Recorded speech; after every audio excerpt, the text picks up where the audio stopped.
अमरनाथ की कथा है कि जैसे एक समय भगवान पार्वती जी को नारद जी ने जाकर बताया कि हे माता,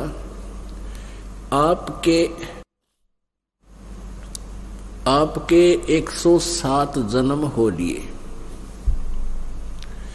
आपके 107 जन्म हो लिए, आप मृत्यु को प्राप्त हो जाते हो, पुनर्जन्म लेते हो, शिव जी से फिर विवाह करते हो, और जन्म और मृत्यु का एक भयंकर कष्ट आप झेलते हो, गर्भवास में भी आप कष्ट उठाते हो। और भगवान शिव जी के पास एक ऐसा मंत्र है, यदि वो आपको मंत्र जाप बता दे तो आप अमर हो जाओगे जब तक भगवान शिव जी रहेंगे, आप उनके साथ ही प्राण छोड़ोगे।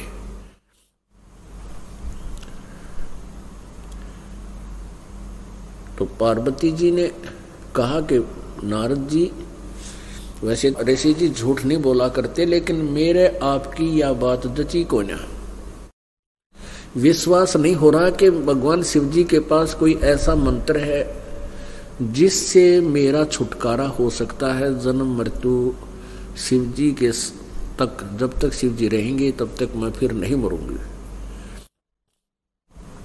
पहले तो मेरी यह बात ना जचती कि वो, क्योंकि शिव जी मुझे बहुत प्यार करते हैं और मुझसे कुछ भी आज तक उन्होंने छुपाया नहीं है। दूसरी बात यह है कि मैं तेरी बात पर विश्वास कैसे करूं, मेरी जन्म मृत्यु होती है। तो नारद जी ने कहा कि भगवान शिव जी ने 107 रूंड, यानी खप्पर होया कर सिर, इस नरुंड बोल रहे हैं, इससे ऊपर ऊपर का ऐसा यू हार्ड, मृत्यु के बाद यो हार्ड बच जाता है, बचा लिया करते, और उसमें नाका में का धागा पोक है और माला बना रहे थे 107 ये सिर खप्परों की, खोपड़ी की। तो कहने लगा कि ये 107 जन्म हो चुके आपके, और भगवान शिव जी ने ये आपके ये गले में माला डाल रखी, आपके शीश हैं। अब नारद जी तो यह कह कर चला गया, और पार्वती जी को बहुत चिंता होगी कि नारद की बात झूठी मैं मानूं कैसे, और भगवान शिव जी मुझसे कभी आज तक छुपाया नहीं किसी वस्तु को, उन्होंने मुझे ये अमोघ मंत्र दिया क्यों नहीं। अब भगवान शिव जी आए अपने घर पे। पहले तो पार्वती जी जैसे पत्नी अपने पति से व्यवहार करती है ऐसे बोला करती है, आज तो बहुत देर कर दी, कहाँ चले गए थे, जैसे डांट भी मार देती थी, सब्जी ना लाए, फलानी चीज ना लाए। लेकिन उस दिन ज्यों ही भगवान शिव जी आए और चरणों में शीश रखा, और ये शिक्षा नारद जी दे गए थे कि माता, अभी तक आप उनको अपना पति मानते हो, आप उनको परमात्मा की दृष्टि से देखो, विनम्र होकर याचना करो, चरणों में शीश रखो, तब वो प्रसन्न होकर आपको कुछ वस्तु देंगे। तो ज्यों ही भगवान शिव जी घर पर आए और पार्वती ने चरणों में शीश रखकर फूट फूट कर रोने लगी और कहने लगी, प्रभु मुझसे अवश्य कोई भूल बनी है जिस कारण से आपने मुझे किसी अनमोल वस्तु से वंचित रखा है। अब पार्वती, भगवान शिव जी बोले, ऐसी क्या बात है कि आपके पास एक ऐसा मंत्र है जिसको आप खुश होकर प्रदान कर देते हो, उसकी उम्र बहुत लंबी हो जाती है। ये भगवान, मेरे 107 जन्म हो चुके और आपने ये सिर मेरे ही टांग रखे हैं, माला बना रखे, मेरे शीश है। ए प्रभु, अवश्य मुझ तुझ प्राणी से भूल बनी होगी जिससे आपकी मैं कृपा पात्र नहीं बनी, और मुझ दासी पर कृपा करो, मैं बालक हूं, मैं भोली बाला हूं, आप तो समर्थ हैं। मेरे अपराधों को अक्षमा करो प्रभु, मुझे वो मंत्र दो। अब भगवान शिव जी बोला कि पार्वती एक बात बता, आज तेरे को यह किसने शिक्षा दे दी? ये तेरे सतर का लेवल को ना, तेरी बुद्धि की सोच नहीं है। आज तेरे को कौन ऐसा भगवान आत्मा मिल गया जो तेरी बुद्धि फेर दी, तू भगवान चाण लागी? और नहीं तो मैं बहुत बार आपको चेष्टा किया करता था कि पार्वती भक्ति करा करे। आप कह देती थी मेरे को तो भगवान मिला है, मुझे भक्ति की आवश्यकता ही क्या है, तू कान्ना पे घटाड़ा करती। तो पार्वती को कहा तो उठ खड़ी हो। तब उसने कहा कि प्रभु ऐसी कौन सी गलती बन गई, आज तक आपने मेरे को ये अनमोल मंत्र ना दिया। तो भगवान शिव जी कहने लगे पार्वती अभी तक तेरे हृदय में जगह नहीं थी इस वस्तु के डालन की। जैसे एक सीप होती है, जिस एक प्राणी होता है, सीप बोल रहे हैं उसको, और उस सीप के अंदर मोती बनता है और वो मोती बहुत कीमती होता है और बड़े सेठ साहूकार ही उसको प्राप्त करते हैं और वो माला में डाला जाता है, सच्चे मोतियों की माला बनाई जाती है, वो बहुत कॉस्टली होती है। तो वो मोती कैसे बनता है? एक सीप प्राणी होता है, जैसे ये शंखले होते हैं, आपने देखे होंगे तालाबों पे शंख देखा हो बजाते हैं मंदिरों में, इसी प्रकार का दृढ़ शरीर वाला एक प्राणी होता है जिसको सीप बोलते हैं। लेकिन वो सीप चपटा सा होता है, ऐसा गोल नहीं होता, लेकिन क्वालिटी शरीर की ऐसी ही होती है, हार्ड सा। तो उसके अंदर एक प्राणी होता है, वो समुद्र के अंदर ही रहता है और उसको जब प्यास लगती है, मोती बनाने की उसकी इच्छा होती है, समुद्र में कुछ गर्माहट होती है और ऊपर वर्षा होती है, तो उसमें वो ऊपर आता है, अपनी मुंह को खोल लेता है। जब मुंह खुला हो और ऊपर से वर्षा का संयोग हो जा, तो आसमान से स्वाति बूंद को लेकर, ऊपर की आसमान की बूंद को, वर्षा के जल को लेकर वो मुंह बंद कर लेता है, तो उसमें मोती बनना शुरू हो जाता है। और जब वो मुंह खुला ना हो, सीप भले ही ऊपर हो, चाहे सारा सामन बरस जा, उस सीप में मोती नहीं हो सकता। तो भगवान शिव जी कहने लगे पार्वती अभी तक तेरे अंतःकरण रूपी सीप का मुंह बंद था, मैं बहुत ट्राई करता था कभी ये प्रेरित हो, मैं कथाएं भी सुनाता था, भगवान की भक्ति करनी चाहिए, भक्ति के बिना इस जीव का कोई यूज नहीं शरीर का, लेकिन आपने मेरी एक नहीं सुनी, इसलिए मैंने आपको ये अनमोल मंत्र नहीं दिया। ये वस्तु ऐसे खराब करने की नहीं थी। आज तेरे अंतःकरण रूपी सीप का मुंह यू किसने खोल दिया? ऐसा कौन भगवान प्राणी आ गया, तेरी बुद्धि बदल गया? तो पार्वती जी कहने लगी मुझे नारद जी आए थे और उन्होंने ये बताया, और मैंने नारद जी की बात पर शीघ्र से विश्वास नहीं हुआ। क्यों नहीं हुआ? क्योंकि आपने आज तक मेरे से कोई वस्तु छुपाई नहीं। मैं नारद जी की बात को कैसे मान लूं? क्या फिर कहती है क्या परमात्मा, जब मैं मर जाती थी आप मेरे प्रेम में वियोग में रोया नहीं करते?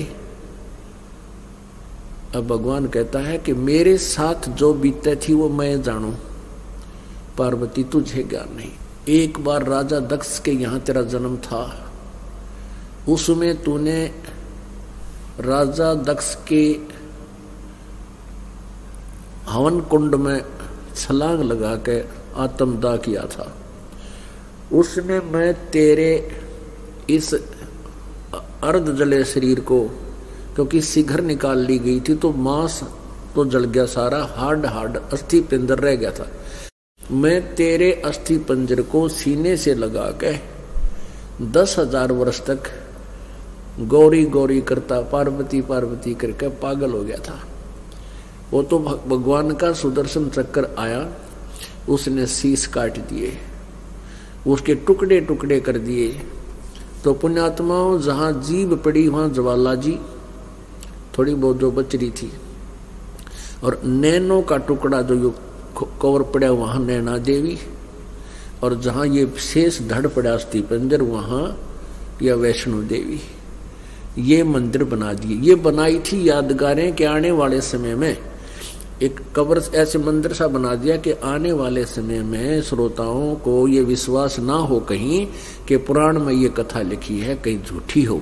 तो वो थे तनु यादगार बना रखी थी। अब वहां इन पूजा शुरू कर दी, घंटी बांधे उड़े जय माता दी, सारे बोलो जय माता दी। अब वहां ना माता जी, वहां तो एक यादगार है, एक मूर्ति दे रखी है उसकी। और अन्य बार भी तू जितनी बार मरी है मैं बहुत तड़फा और रोया, लेकिन ये ऐसा अनमोल मंत्र है मैं तुझे दे नहीं सका क्योंकि तेरी रुचि बिल्कुल नहीं थी। आज तेरे अंतःकरण का मुंह खुल गया, तेरा कोई पूर्व पिछला संस्कार उदय हो गया। तो कहा कि चल ऐसे स्थान पर ये नाम दूंगा जहां कोई पक्षी पशु जीव जंतु भी हमारी इस अमर कथा को ना सुन ले। पुण्यात्माओं, आम व्यक्ति जो भक्ति से संबंधित नहीं है, परिचित नहीं है, वो क्या कहता है कि तुम्हारे गुरुजी ये संत जन नाम सार्वजनिक क्यों नहीं करते, ये गुप्त क्यों देते हैं। अब उनको ज्ञान नहीं, क्योंकि ये मंत्र परम संत के मुख से जब दिया जाता है और कोई ऐसा वैसा व्यक्ति भी ले लेता है तो उसके अंदर भी सिद्धियां शक्ति आ जाती हैं और फिर वो उन सिद्धि शक्तियों का दुरुपयोग करके राक्षस बनकर और विरोधी बन जाता है जनता का। वो बहुत हानिकारक सिद्ध हो जाता है। इसलिए इस मंत्र देने से पहले आपको इतना नॉर्मल किया जाता है, इतना नरम बनाया जाता है ताकि आप भगवान से डरने लग जाओ और आप किसी के साथ इस मंत्र को प्राप्त करके दुरुपयोग ना करें। और फिर आप किसी और को बताओगे, ये भी मना किया जाता है कि आप इसको किसी को नहीं बताओगे। आप किसी और को बताओगे तो क्योंकि आप कुछ दिनों के बाद आपके अंदर सिद्धि शक्ति आ जाती है और जिसको तुम मंत्र दोगे उस आपकी कमाई से उसके अंदर भी वो मंत्र शुरू हो जाएगा।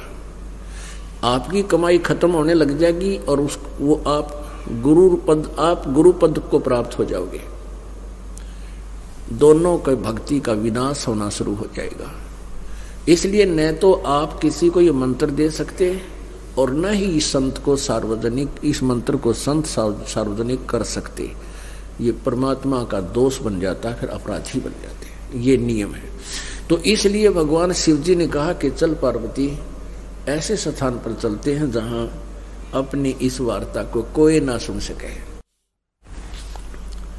तो कहाँ गए? जहां आज वो अमरनाथ का मंदिर बना रखा है। भगवान शिव जी ने एक ऐसा स्थान देखा, वहां पर एक सूखा वृक्ष था। सूखा वृक्ष था जिसके पत्ते नहीं थे, टहनी और उसका तना शेष था उसमें। उसके खोगर में, उसके अंदर जैसे पुराने सूखे हुए वृक्ष होते हैं, उनके एक शरीर के उसके तने के अंदर सुराखसा होता है, उसको खोगर बोले।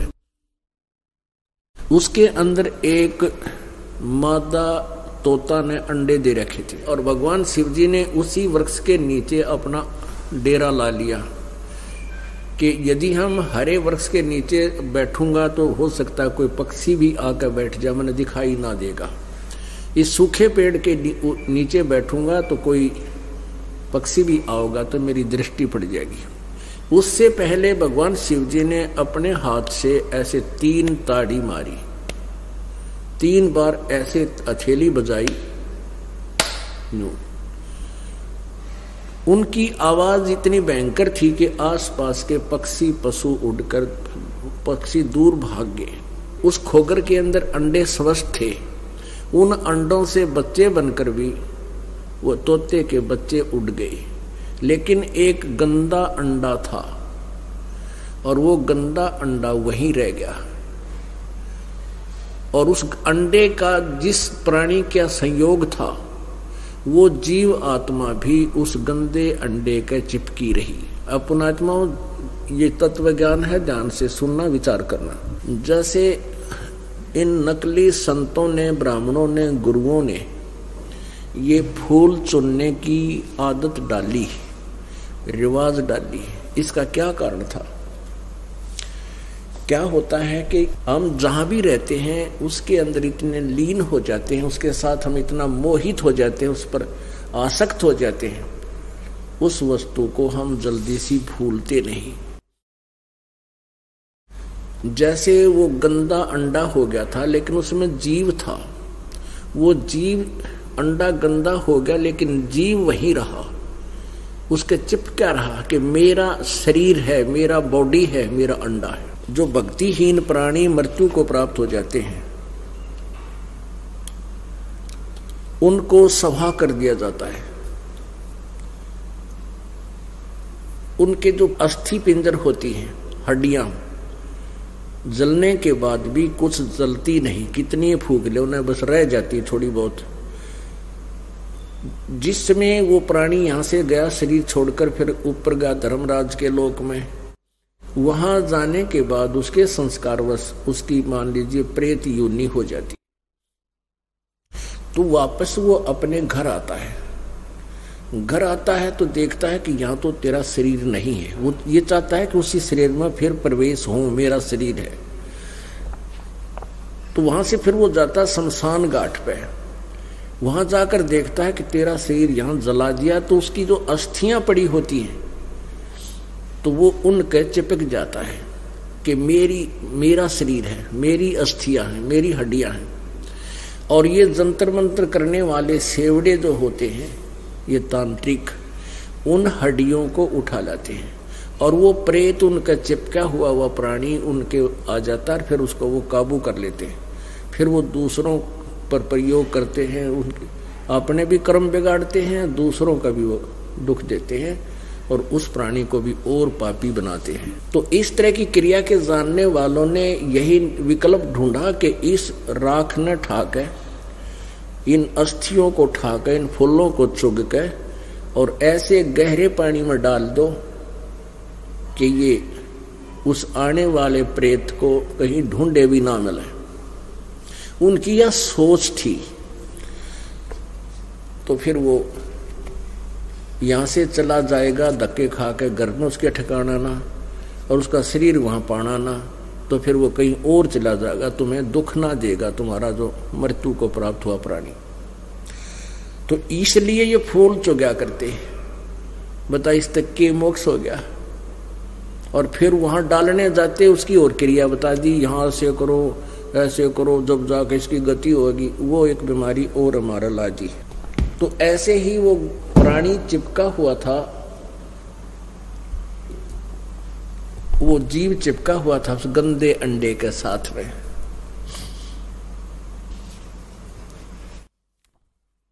वो वहां से उड़ नहीं सका, उसको छोड़कर नहीं चला, वहां से गया नहीं। उधर से भगवान शिव जी ने पार्वती को वो अमर कथा सुनानी शुरू कर दी। अब आप जी को इसके साथ साथ उस सूक्ष्म वेद की कुछ अमर वाणी सुनाएंगे, आपको बहुत आनंद आएगा।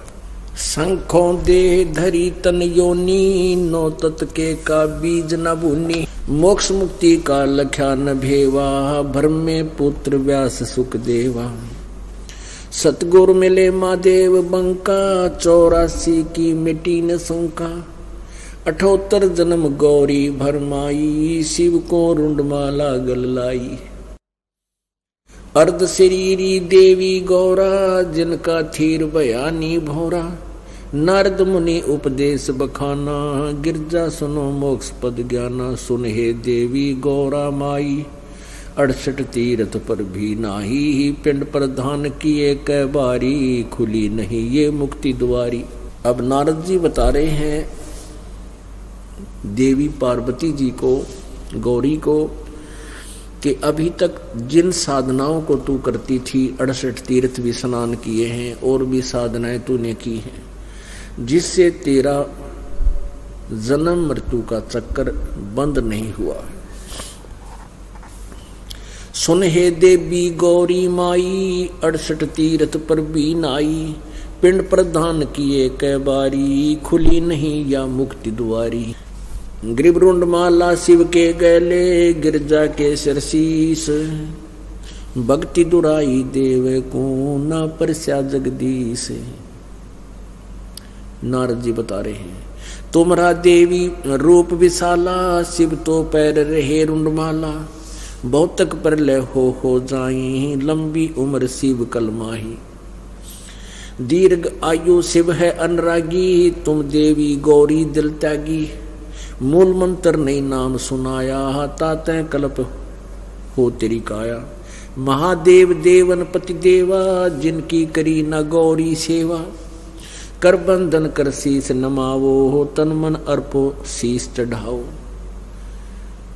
नारद जी कह रहे हैं कि तूने अभी तक उनको समर्पण नहीं किया, और जिस दिन समर्पण किया जाता है उसी दिन उपदेश प्राप्त होता है। परमात्मा भी कहते हैं अपनी अमृतवाणी में कि तन मन धन अर्प गुरु सेवे, हो गलतान उपदेश ही लेवे। यानी जिस दिन आपको उपदेश मिल गया उसी दिन आपने समर्पण कर दिया। इसके बाद के जो समर्पण की बकवास कोई करता है वो निकम्मी आत्मा है, उसको कोई ज्ञान नहीं। तन मन धन अर्प गुरु सेवे, हो गलतान उपदेश ही लेवे। गुरु से जब दीक्षा मांगे और तन मन धन धरे धन आगे, यानी सब कुछ समर्पण कर दे, निष्कपट भाव से लग जा, वो समर्पण होता है। ये बकवादियों ने पता नहीं कहाँ से बकवाद शुरू कर दी थी, समर्पण बोला आज समर्पण करो, और इतने दिन वैसे ही खो दियो, बुद्ध हो तुमने। आज क्या कहा समर्पण? समर्पण उस दिन होता है जिस दिन नाम ले लिया तुमने।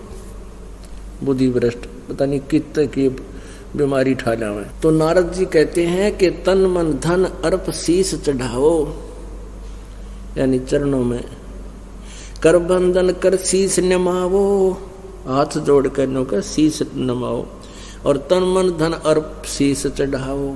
शिव है मोक्ष मुक्ति के दाता, तो से भेद कहूँ गौरी माता। चरण गहो चिंतामणि केरा, ताते प्राण अभय हो तेरा। कमल रूप देवी दिल कीना, नारद मुनि उपदेशी चीन्या। कमल रूप है, कति कोमल, कमल जैसा कोमल। पहले पत्नी वाला डिठोरा ना रहा, उसमें वो डांट मार देती थी, मुंह चढ़ा लेती थी, बोलिया ना करती। कहते हैं कमल दिल देवी दिल कीना, कति कमल जैसा स्वच्छ, जिस पर कोई मैल ना हो और विनम्र बहुत होगी, तब ये वस्तु प्राप्त होती है गुरुदेव से। कमल रूप देवी दिल कीना, नारद मुनि उपदेशी चीन्या। जद आए शिव मंदिर अवधूता, देवी चरण लिए सतरूपा। जब भगवान शिव जी अपने मंदिर यानी महल में आए तो देवी चरण लिए सतरूपा, यानी कति हृदय से सच्चे ढंग से विनम्र होकर के उनके आगे चरण छुए। चरण पकड़ रोवत है बाला, मोरे शीस किए रुंडमाला। चरण पकड़ के बाला, यानी देवी जब छोटी उम्र की ही थी, शिव जी बहुत आयु के थे।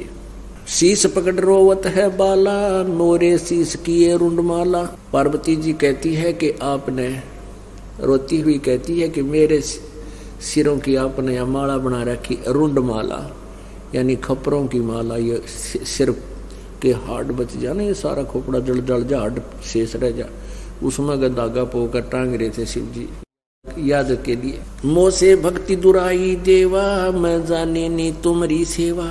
मेरे से आपने भक्ति को छुपा के रखा, मैं उस तरीके को नहीं समझ सकी जिससे आप मुझे ये भक्ति देते हैं।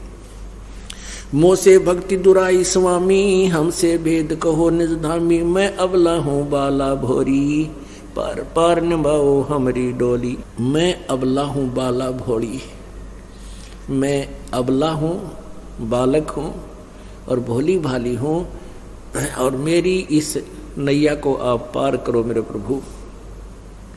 पूर्व जन्म की कथा सुनावो, मूल मंत्र हम शिव गौरावो।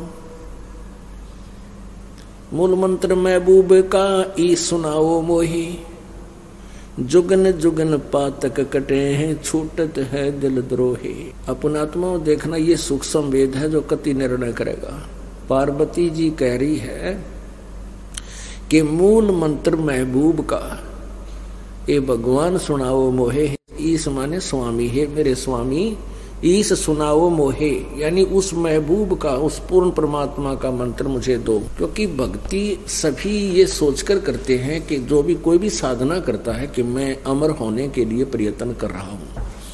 तो यहाँ पार्वती जी भी कह रही है कि मुझे उस महबूब का, महबूब का अर्थ क्या होता है, जो सबसे प्रिय वस्तु हो।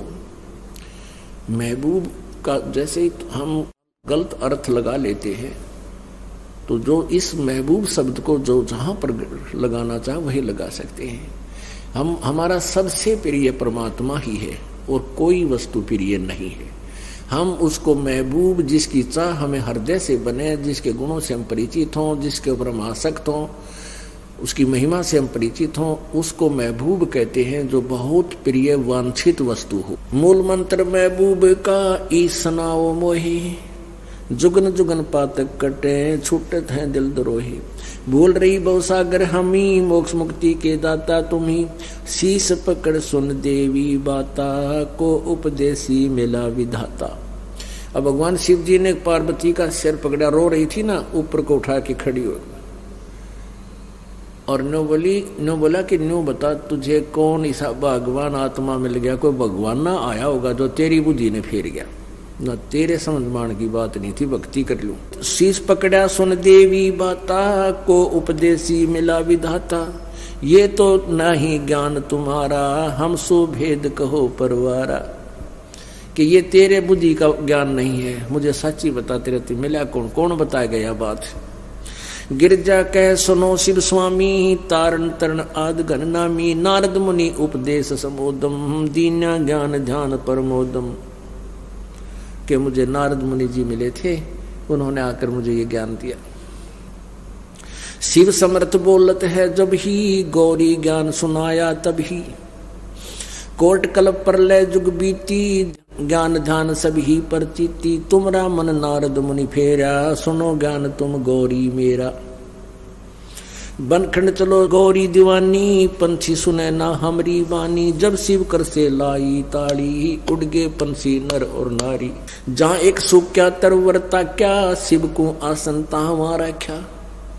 वहां पर एक सुख का तरवर, सुख का वृक्ष देखा, ताक्या मैंने बड़े ध्यान के तक है भाई, तक है टेढ़ी नजर तक इसी जगह देखूं जो ये मंत्र सुना और कोई पक्षी मेरे पास ना हो। चोर नजर से देखते हैं, उसको ताकना कहते हैं। तावा एक सूखा तरवरता क्या, शिव को आसन तावा रखा। तहा एक गंध अंड तिस माही, जिन जानत है समर्थ साई। वहां पर उसकी खोगर में एक गंदा अंडा पड़ा था, वो परमात्मा ही जान सके, शिव को उसका ज्ञान नहीं था। युग असंग कल्प भरमाया, पूर्व जन्म कोई पिछला आया। अब तुम सुनो गौरी मेरा ज्ञाना, आसन मुख कर कोट ईशाना। आसन पदम लगाओ गौरा, मेर दंड सूदा कर बोरा। चंद्र लगन में सुरत लगाओ, सूरज सुरकों बंद खमाओ। गौरी आदि गणेश मनाओ, किलियम किलियम ध्यान लगाओ। अपने आत्मा आप जी को ये वाणी इसलिए दास सुनाने लगा है अब कि आप जी को ये तो 100% विश्वास हो चुका है कि दास जो बताता वो सत्य है, और ये भी विश्वास हो चुका है यहाँ श्रोताओं को लगभग 90% को कि परमात्मा कबीर जी का जो ज्ञान है वो वेदों पुराणों और सदग्रंथों से मेल खाता है। अब इसमें क्या बता रहे हैं, एक बहुत गहरी बात आपके सामने आ रही है कि जो आपको ये 5 मंत्र दिए जाते हैं, आपको यहाँ जो प्रथम मंत्र में 7 मंत्र दिए जाते हैं, प्रथम और लास्ट के मंत्र का इन किसी को ज्ञान नहीं, ना ही ये दे सकते। बीच के ये 5 मंत्र हैं, और वही 5 मंत्र शिव जी ने पार्वती जी को दिए थे।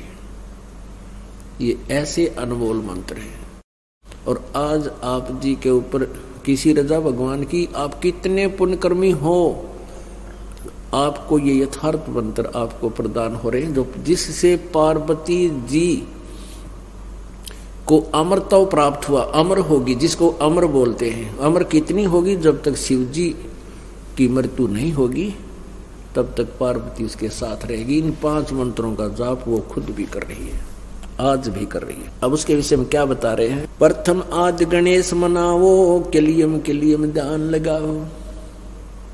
प्रथम मूल कमल को जानो, चतुर्पंखड़ी लाल बखान। परमात्मा कबीर जी की प्यारी आत्मा संत गरीबदास जी प्रभु कबीर जी से प्राप्त सच्चिदानंद घन के अमर ज्ञान को, तत्व ज्ञान को कैसे सुना रहे हैं कि मूल कमल के अंदर गणेश जी का वास है, उसमें 4 पंखड़ियां हैं और उसका लाल रंग है। प्रथम मूल कमल को जानो, चतुर्पंखड़ी लाल बखानो। दूजे स्वाद चक्र को देखो, श्वेत वर्ण रंग सुरत विवेको। सट पंखरी प्रीत परेवा, तांबसत कंदर्प देवा। जावा हरा हरिदन होई, तावा नाम सुमरियो सोई। जामे ओ मंत्र कमालम, तावा सट पंखड़ी कमालम। जहाँ ब्रह्मा सावत्री साजे, तावा सट पंखड़ी साजे। कि वहां पर 6 पंखड़ी का एक कमल है, सावत्री और ब्रह्मा जी का जावास है, ओम उसका नाम है। जैसे आप जी को हमने 5-7 मंत्र दे रखे, उसमें बीच वाले मंत्र इसमें बताए गए हैं। यहाँ सबको मैं पढ़ के सुनाऊंगा नहीं। अब उसके बाद क्या होता है कि पार्वती जी को भगवान शंकर जी बताते जा रहे हैं कि मूल कमल में ऐसे देखो, ये मंत्र जाप करो, ऐसे बोल जोर जोर से। वो बोलने लगी। फिर दूसरे मंत्र का ये जाप है, ऐसे बोलो। फिर तीसरे में ऐसे बोलो, ये मंत्र है। नाभि कमल में ये मंत्र है, हृदय कमल में ये मंत्र है, और कंठ कमल का ये मंत्र है। तो पार्वती जी क्योंकि पिछले संस्कार जिसके होते हैं उनके कमल शीघ्र खुल जाते हैं। हमारे शरीर में, प्रत्येक प्राणी के शरीर में, चाहे हिंदू है चाहे मुसलमान, सिख या ईसाई, मानो एक जैसा ही बनाया भगवान ने। ये तो हम धर्म आधार पर अलग अलग हो गए। तो हमारे कमल इस रीढ़ की हड्डी, बैकबोन के अंदरली साइड में, बैकबोन जिसको बोलते हैं रीढ़ की हड्डी, इसके अंदर की तरफ ये जहां नीचे जाके समाप्त होती है और वहां से 1 उंगल 2 उंगल ऊपर अंदर की साइड में ये मूल कमल है। उसकी 4 पंखड़ियां हैं। गणेश जी का वहां निवास है, यानी गणेश जी अपने लोक में रहता। जैसे चैनल होते हैं ना, चैनल, टीवी चैनल, उनका प्रसारण स्थान तो कहीं और होता है, केंद्र होता है, और वहां से उस टीवी से जो प्रोग्राम चलता है वो प्रत्येक के टीवी में, उस चैनल पर टीवी में देखा जा सकता है। ऐसे ये शरीर को टीवी समझो, इसमें ये चैनल हैं 7 चैनल। तो इनमें 5 चैनलों के विशेष मंत्र दिए गए हैं। तो इस मूल कमल का जो चैनल है ये गणेश जी के विषय में, उसके लोक के बारे में सब प्रक्रिया बता देता है जब ये खुल जाता है। और ऐसे ही फिर उससे ऊपर स्वाद चक्र बोलते हैं जिसको, उसमें सावित्री और ब्रह्मा का वासा है और उसकी 6 पंखड़ी हैं, उसका मंत्र है जो हम आपको देते हैं। वो एक नाभि कमल है, उसमें विष्णु और लक्ष्मी जी का वास है, उसका आपको मंत्र दिया जाता है, उसके जाप से ये खुलता है। हृदय कमल में शिव और पार्वती का मंत्र दिया जाता है, वो और मंत्र है, वो जिसके जाप से खुल जाता है। ऐसे ही यहाँ कंठ कमल में दुर्गा का वास है, दुर्गा का भी आपको मंत्र दिया जाता है, जिससे दुर्गा वाला कमल खुल जाता है। फिर हम यहाँ से बरी हो जाते हैं, फिर त्रिकुटी पर जाने योग्य हमारी कमाई बन जाती है। तो हम सबसे पहले आपको मंत्र दिया जाता है जो पार्वती को प्राप्त हुआ, और वो कितनी अमर हुई। हमने इसका प्रतिफल नहीं लेना इस मंत्र का, हमने इसका ऋण उतारना है इनका, जो क्योंकि मूल कमलों के ब्रह्मा विष्णु महेश इनके स्वामी हैं। और प्रत्येक प्राणी ने, जिसने अपने सतलोक चलना है, स्वघर जाना है या स्वर्ग जाना है, जहाँ की साधना करता, सबसे पहले उसको इन कमलों के अंदर से गुजर कर जाना पड़ेगा। अब क्या कहते हैं ये अनजान संतों के शिष्य और अनजान संत कहते हैं रास्ते अलग अलग है, जाना एक ही स्थान है। ये भूल है उनकी, क्योंकि प्रत्येक प्राणी को अपने कमलों को खोलकर ही जाना है और दूसरा रास्ता है, एक ही रास्ता है, एक ही मंत्र है और कोई मंत्र नहीं जो ऊंचा भी नहीं जो इन कमलों को खोल सके। उसके बाद फिर आपको सतनाम दिया जाएगा। सतनाम में एक तो ओम मंत्र है, एक तत्व मंत्र गुप्त है, जो फिर ओम मंत्र तो सहस्रार कमल तक आपका सात त्रिकुटी पर साथ देगा, सहस्रार कमल तक इसकी पहुंच है। उसके बाद जो तत्व मंत्र गुप्त है ये दास देगा, वो मंत्र फिर आपको पार ब्रह्म के लोक से पार करेगा।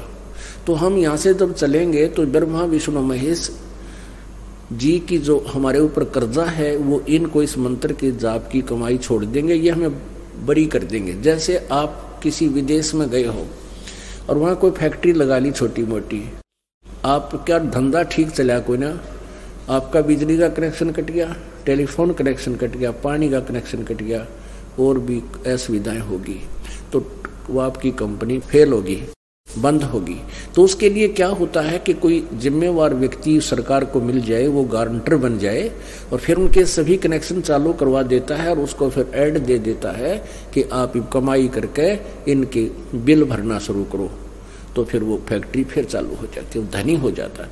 तो ऐसे आप युगों युगों से अपनी पुरानी कमाई खाकर निर्धन हो चुके हो, सब पर आपत्तियां आने लगी हैं, और अब आपको वो मंत्र दिए जाएंगे जिनसे आप इनकी कमाई करके, ये पूजा नहीं है ब्रह्मा विष्णु महेश की, ये तो मजदूरी है, हमारा कर्तव्य है। हमने बैंक से लोन ले रखा है, उसका बैंक का लोन भर देंगे, वो प्रसन्न होंगे और खुश हो जाएंगे, आपको लोन से बरी कर देंगे।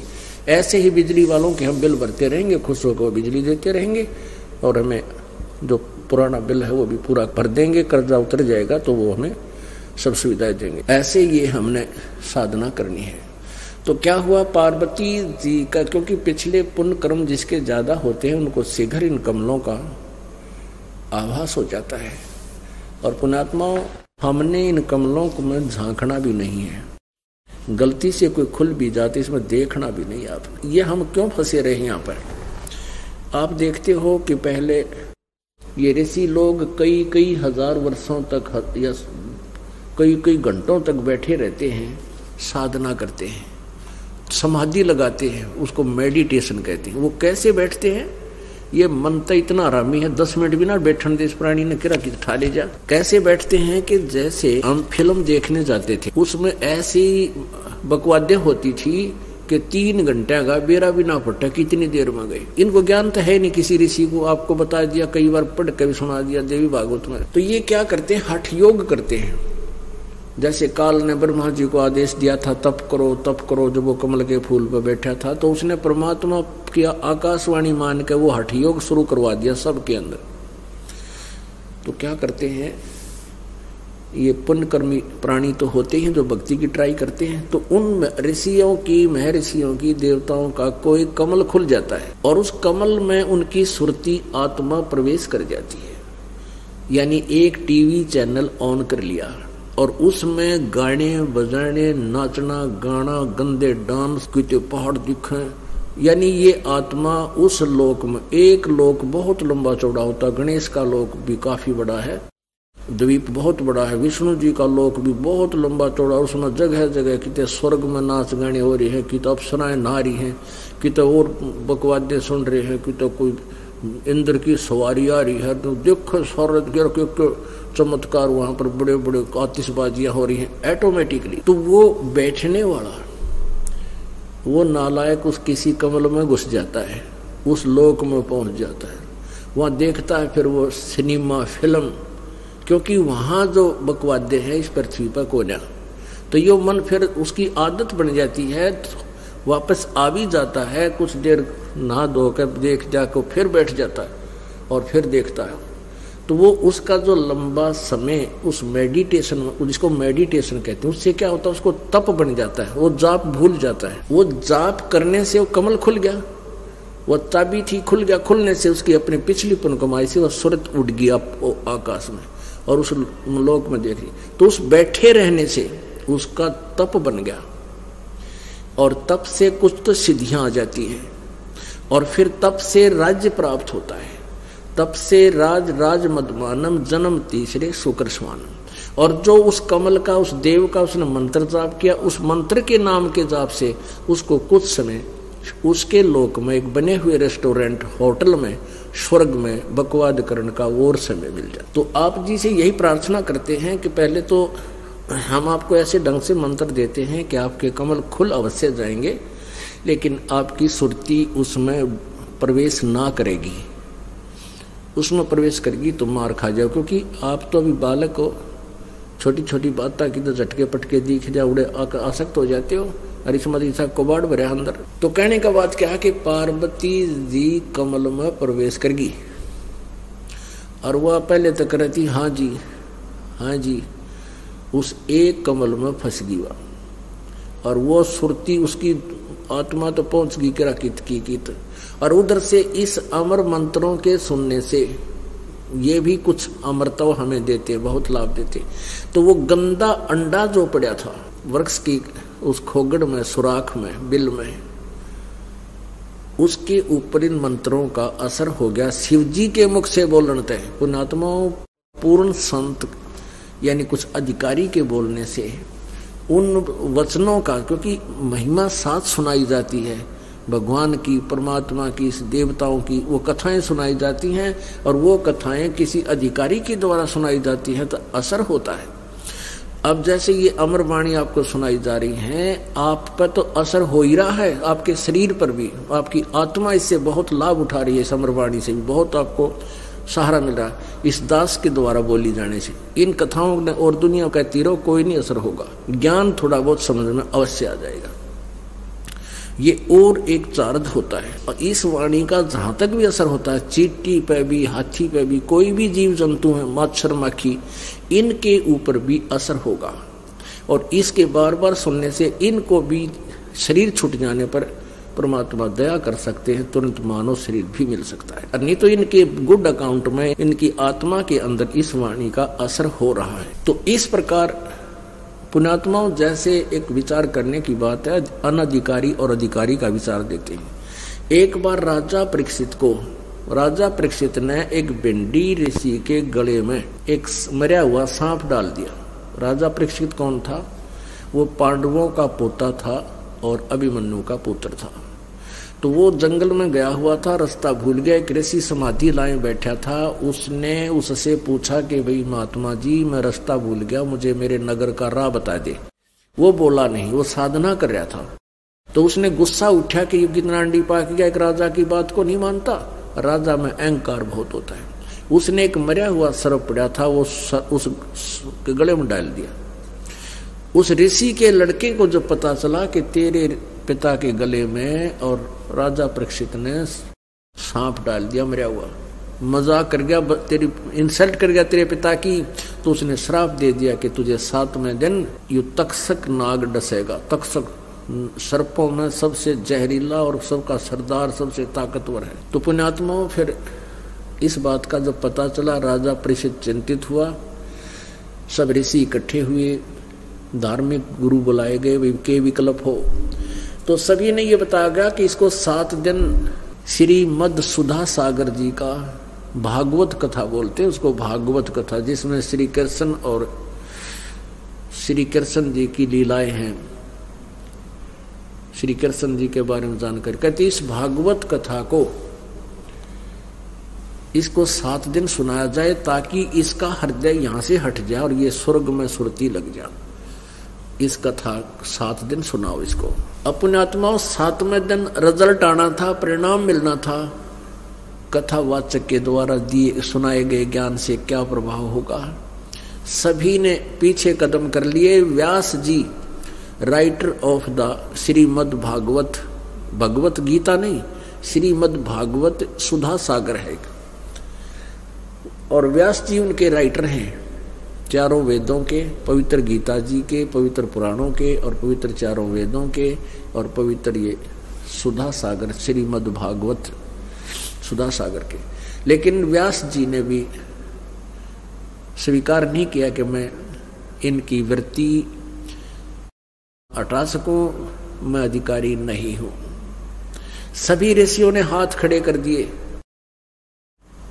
तो पुण्यात्माओं, ये सुखदेव जो उत्पन्न होगा, ईब ये कथा सुना रहे हैं, जो अंडे से बनेगा, ये आगे चल के राजा जनक के संपर्क में आया, फिर इसने सत साधनाएं की, ये स्वर्ग पहुंच गया। इसके ये वो योग्य माना गया कि ये योग्य है कथा सुनाने के। तो सुखदेव ऋषि को स्वर्ग से विमान में बैठा के भेजा गया। राजा परीक्षित के पुनों के आधार से, क्योंकि वहां से यहाँ तक आने में भी किराया लागे पुनः क्षीण होते हैं, तो इन पांडवों ने राजा परीक्षित के पुनों से वो विमान में आया और 7 दिन स्वर्ग से आकर उसने कथा सुनाई। तब राजा परीक्षित को सर्प ने तो डसा ही डसा, मृत्यु तो हुई वो टल नहीं सकी, लेकिन इतना अवश्य हो गया कि उस कथा के सुनने से उसके कुछ पुण्य बन गए और उसकी वृत्ति यहाँ से हटकर स्वर्ग में भगवान श्री कृष्ण विष्णु जी के चरणों में लगी। शरीर तो मृत्यु तो होगी लेकिन स्वर्ग जाने योग्य हो गया।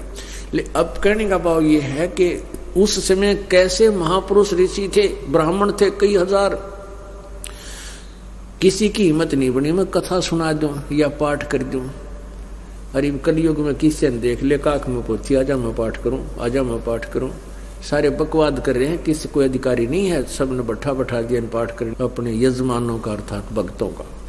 तो कहने का भाव यह है कि उस भगवान शिव जी द्वारा सुनाए गए उस कथा से, क्योंकि मंत्रों के साथ साथ उनकी कथाएं भी सुनाई, इसमें काफी विवरण दे रखा है, इतना समय नहीं जो मैं आपको ये कथा आज सुना सकूं। तो पार्वती जी का तो ध्यान लाए, वो बड़गी किसी सुरंग में एक कमल में भरम भटक रही थी और उधर से वो गंदे अंडा स्वस्थ हो गया उस वचन से। पुण्यात्माओं, आप जी यहाँ आते हो, सत्संग सुनते हो, ये परमात्मा की अमर वाणी आपके ऊपर बोली जाती है, इससे भी आपके बहुत पाप अक्षीण होते हैं, नष्ट होते हैं। बहुत से रोग भी इस वाणी से भी आपके नष्ट हो जाते हैं, क्योंकि हमने युगों युगों से इस आत्मा को गंदे कर्माते सान रखा है, ये कति सड़ा रखी है। जैसे मिस्त्री का कपड़ा होता है ना, देखा अपना कोई मिस्त्री होते हैं मोटरसाइकिल वाले या कार कूरों के इंजन ट्रैक्टर वाले, उनके ऐसे कपड़े हो जा रहे हैं, उससे गात कुछ जा करें और कति कपड़े का रंग भी पिछाण में नहीं आता। तो अब उसने दौड़ लग गया उस कपड़े ने, कितनी देर में वो यानी 20 में साबुन डाले जब तक नहीं दिखेगा कपड़ा है कोई चाम है। तो हमने इतना खराब कर रखा है ये अपना अंतःकरण युगों युगों से। तो अब ये शुरुआत है इसके ऊपर के मैल को तारण की। तो इसमें हर तरह के रगड़े लाने पड़ेंगे, साबुन भी, पानी भी, पटक पटक कभी मारना पड़े और फिर ड्राई क्लीन भी करना पड़ेगा। तो इस तरह आपका अंतःकरण साफ होगा। तो ऐसे अब सुखदेव ऋषि जो हुआ उसकी उत्पत्ति ऐसे हुई कि वो प्राणी पहले तो असंग जन्म धक्के खाए, बिरान माटी हुई, कभी अंधा गद्दा बना और वहां बिरान माटी हुई। कहते हैं कोई पिछला संस्कार उसका आ गया, पार्वती जी की वहां कथा सुनानी हुई, अमर कथा शिव जी द्वारा, और वो गंदे अंडे के चिपका बैठा था। और वो क्योंकि उसका अपना मान रहा था, उठे वो सड़े जाता, उसकी राख बनकर अब सूख का कितना उड़ जाता दूसरी बात है, वो तब बेसिक वहां से प्राणी हट जाता।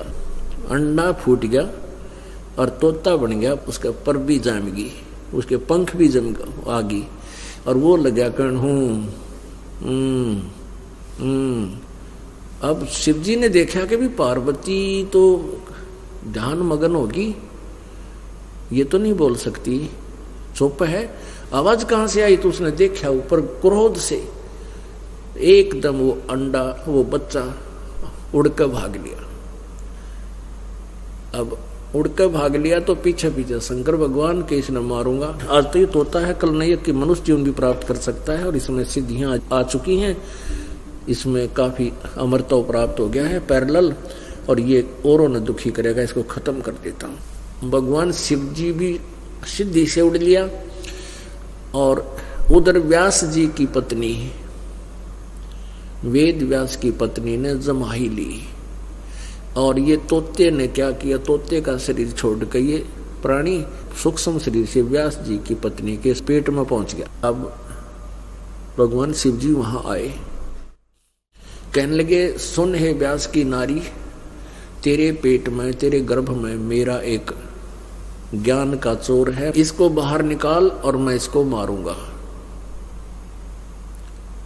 तो व्यास की पत्नी व्यास भी वहीं आ गया, कहने लगे, भगवान क्या बात होगी कि ऐसे ऐसे एक प्राणी ने मेरा अमर ज्ञान सुन लिया और उसका शरीर अमर हो गया, सूक्ष्म शरीर, और उसको मैं नष्ट करूंगा, खत्म करूंगा, मारूंगा, उसको बाहर निकालूंगा। अब व्यास जी कहने लगे, भोलेनाथ एक तरफ तो आप कह रहे हो कि वो अमर हो गया, और अमर ने मारेगा क्यों करे? अब भोलानाथ बोला भाई ठीक है, वापस आ गए भगवान शिव जी। तो अब कहने का भाव ये है पुण्यात्माओं, उसके बाद 12 वर्ष तक वो सुखदेव माँ के गर्भ में रहा, बाहर नहीं आया। उसको पता लग गया कि बाहर आते ही ब्रह्मा विष्णु महेश रूपी त्रिगुणमयी माया का एक एक इंजेक्शन सबको लग जाता है और ये सब भूल जाते मैं कौन हूँ, कहाँ से आया हूँ। ऐसा दुष्प्रभाव है इन तीनों गुणों का ब्रह्मा विष्णु महेश के द्वारा, ये सब मोहित कर दिए जाते हैं, मूर्छित कर दिए जाते हैं। अब जो प्रसंग हमारा चल रहा है हम उसी पर आते हैं, वो तो अलग से प्रसंग फिर शुरू हो जाता है, सुखदेव की उत्पत्ति। तो कहने का भाव ये है कि पार्वती जी को जहां पर भगवान शिव जी ने ये मंत्र दिया था वो इतना इम्पोर्टेंट मंत्र और उस स्थान की इतनी गजब वैल्यू है कि यहाँ पर पार्वती ने कहा कि मेरा इस स्थान पर कल्याण हुआ। तो पार्वती जी ने भी उस स्थान को वहां से एक विशेष आदरणीय माना और फिर उसके बाद श्रद्धालुओं ने वहां एक यादगार बना दी, वो अमरनाथ कहलाता है। जहां पर पार्वती जी को मंत्र दिया भगवान शिव जी ने, that place known as Amarnath, उस स्थान को अमरनाथ कहते हैं। वहां एक बहुत बड़ा मंदिर गाड़ दिया, वो दुनिया देखने जा से। तो पुण्यात्माओं जैसे उस अमरनाथ चारों धामों में से एक है, उस अमरनाथ पर जाने से जीव का कल्याण क्या हो सकता है? कभी नहीं, लाख करोड़ जन्म नहीं। क्योंकि जिस मंत्र से पार्वती जी का कल्याण हुआ उस मंत्र की प्राप्ति अधिकारी द्वारा किसी स्थान पर भी दिया जाए वो उसके लिए अमरनाथ है, वो स्थान उसके लिए अमरनाथ है। अब पुण्यात्माओं जैसे हम पहले शहर शहर में जाकर के सत्संग किया करते थे और वहां पर अस्थायी ईंटों की भट्ठी बना लिया करते थे, वहां पर हलवा बनाते थे। जिस दिन भोग पड़ता था भगवान की, साथ साथ हम अखंड पाठ भी करते थे और 4 दिन 5 दिन का सत्संग भी करते थे। तो वहां खाना भी बनाते थे, भोग भी बनाते थे, लास्ट वाले दिन खीर भी बनाते थे। और फिर वहां से अपना पाड़ का टेंट हम दूसरे शहर में चले जाते थे, वहां पर वो भट्ठी रह जाती थी। वो भट्ठी जो ईंटों के चूल्हे बनाए थे वो पड़े रह जाते। और कोई व्यक्ति ये कहे किसी अपने साथी को कि आजा तुझे वो स्थान दिखा के लाऊं जहां रामपाल महाराज का सत्संग होया था, वहां ले जाओ उसने दिखाने के लिए, देख यहाँ टेंट लगे थे और ये देख चूल्हे बन रहे, ये भट्ठी, ये ईंट, यहाँ पर सब्जी बनाई थी, यहाँ पर खीर बनाई थी, यहाँ हलवा बनाया था। पुण्यात्मा वहां केवल भट्ठी है, ना हलवा मिल रहा उन्हें, ना खीर मिल रहा वहां जाने वालों को, और ना वो नाम मिल रहा है।